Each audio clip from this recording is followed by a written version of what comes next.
Halo Bedikers. Sosok Jenderal Bintang 3 ini baru saja purna tugas dari kepolisian. Setelah puluhan tahun mengabdi, prestasi apa saja yang telah ia torehkan? Dan bagaimana kisah perjalanan karirnya? Mari kita bongkar. Komjen Pol Dr. Detrandus Arif Sulistianto MSI merupakan perwira tinggi Polri yang baru saja menyelesaikan tugas terakhirnya di institusi kepolisian. Pria kelahiran Nganjuk, Jawa Timur pada 24 Maret 1965 ini adalah anak dari pasangan Marjono dan Halimah Saadia. Komjen Arif menikahi seorang perempuan cantik bernama Dr. Niken Manohara MGC. Pasangan ini dikaruniai anak-anak bernama Redipta Cerasti Sokarana dan Bawika Tangwa Prabutama. Komjen Arif merupakan lulusan Akademi Kepolisian tahun 1987 dan memiliki segudang pengalaman di bidang reserse. Selain menempuh pendidikan di Akpol, ia juga menjalani pendidikan Polri di Perguruan Tinggi Ilmu Kepolisian, Sekolah Staf dan Pimpinan Polri, Sekolah Staf dan Pimpinan Tinggi Polri, dan Lembaga Pertahanan Nasional Program Pendidikan Singkat Angkatan 18.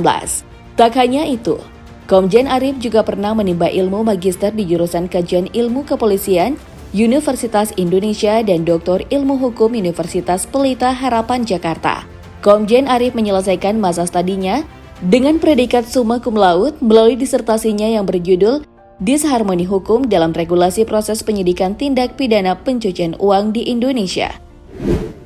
Setelah lebih dari 30 tahun berkarir di institusi Bayangkara, sejumlah jabatan pernah diemban Komjen Arif. Arif mengawali perjalanannya sebagai polisi di wilayah Jawa Timur.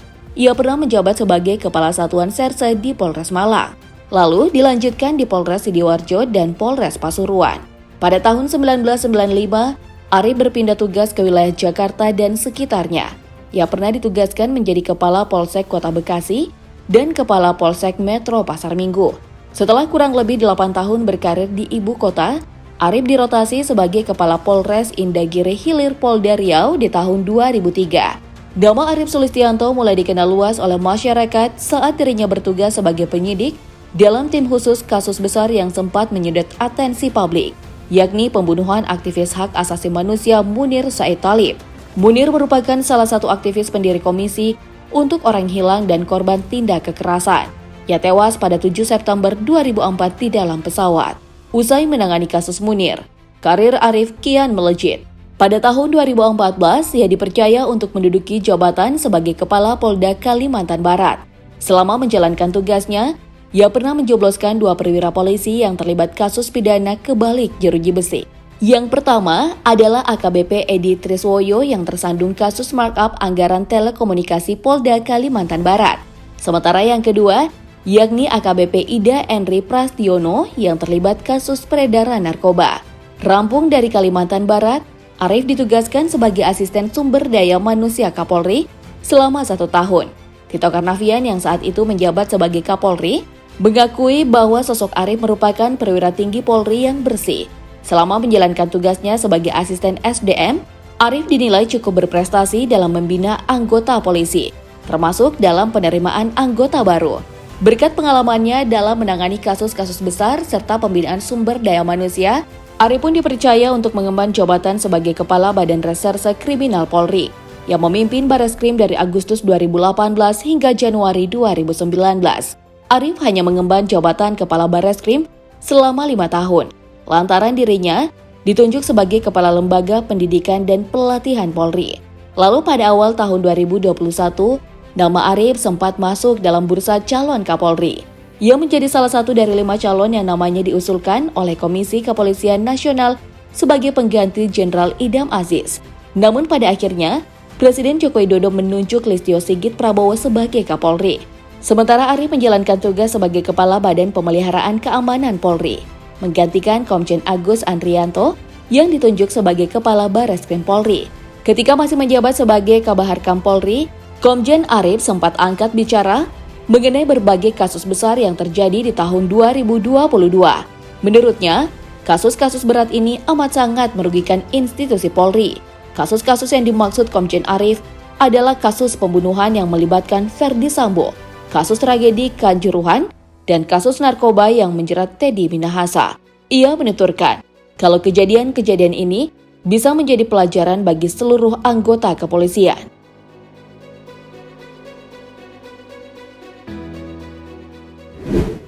Puluhan tahun mengabdi di institusi Bayangkara tentu saja menghasilkan pundi-pundi rupiah yang melimpah.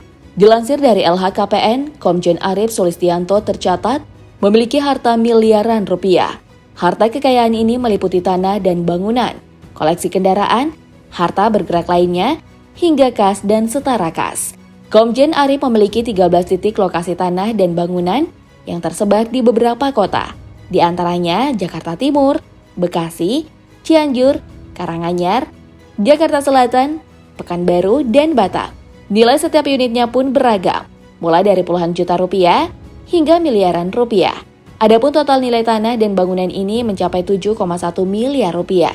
Selanjutnya, Komjen Arief juga tercatat memiliki koleksi kendaraan roda 4. Di antaranya ada mobil Toyota Avanza minibus senilai 80 juta rupiah. Mobil Toyota Kijang Innova minibus senilai 150 juta rupiah. Mobil Toyota Jeep Hardtop senilai 200 juta rupiah.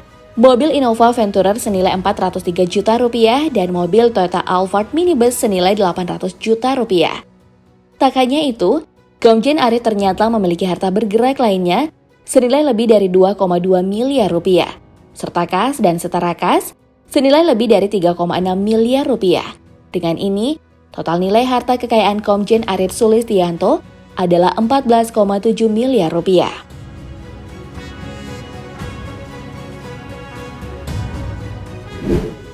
Komjen Arief Sulistianto telah menginjak usia pensiun, yakni 58 tahun pada 24 Maret 2023 lalu. Jenderal Bintang 3 ini meletakkan jabatannya setelah kurang lebih 36 tahun mengabdi di kepolisian. Posisinya kini digantikan oleh Komjen Muhammad Fadil Imran. Bukan hanya dirinya, mantan Kepala Badan Nasional Terorisme yakni Komjen Boy Rafli Amar juga memasuki masa purna tugas. Komjen Boy merupakan lulusan Akpol tahun 1988. Tercatat sejumlah jabatan strategis juga pernah diembannya. Pada Desember 2014 sampai April 2016, Boy pernah menjabat sebagai Kepala Kepolisian Daerah untuk wilayah Banten. Lalu pada April 2017, ia menduduki jabatan yang sama di Kepolisian Daerah Papua. Kemudian pada Agustus 2018, dirinya ditunjuk menjadi Wakil Kepala Lembaga Pendidikan dan Pelatihan Polri. Kini dua perwira tinggi Bintang 3 telah menyelesaikan tugasnya sebagai abdi negara. Semoga seluruh hal baik yang ditinggalkan bisa menjadi tauladan. Sedangkan hal buruk yang pernah terjadi bisa menjadi pembelajaran untuk semuanya. Selamat menikmati masa pensiun Pak Komjen. Kalau menurut kamu bagaimana, Bedigers? Apakah ada pesan-pesan untuk Bapak Jenderal yang telah pensiun?